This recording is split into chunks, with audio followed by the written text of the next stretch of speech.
कल हम लोगों ने प्रेसिडेंट, वाइस प्रेसिडेंट पढ़ा और प्रेसिडेंट के साथ साथ हम लोग गवर्नर पढ़ा।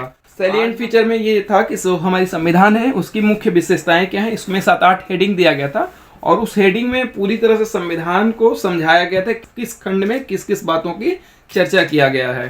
ठीक है, इसके बाद हम लोगों ने प्रीएम्बल पढ़ा था, जो कि प्राकथन होता है। किसी भी जो किताब होता है तो उसका पहला जो पार्ट होता है, प्रीफेस जिसको कहते हैं, वो बताता है कि इस किताब में आखिर किसकी बात की गई है। तो प्रीएम्बल का अपना एक हिस्ट्री रहा है। जवाहरलाल नेहरू ने उद्देश्य प्रस्ताव रखा था और यही उद्देश्य प्रस्ताव हमारा प्रीएम्बल बना था। तो हम इस चैप्टर को डिटेल में डिस्कस किए थे।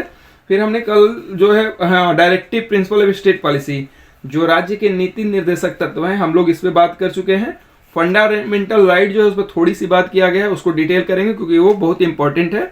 इसके बाद हम लोगों ने जो संविधान का संशोधन होता है, अमेंडमेंट ऑफ द कॉन्स्टिट्यूशन, इसको समझा था।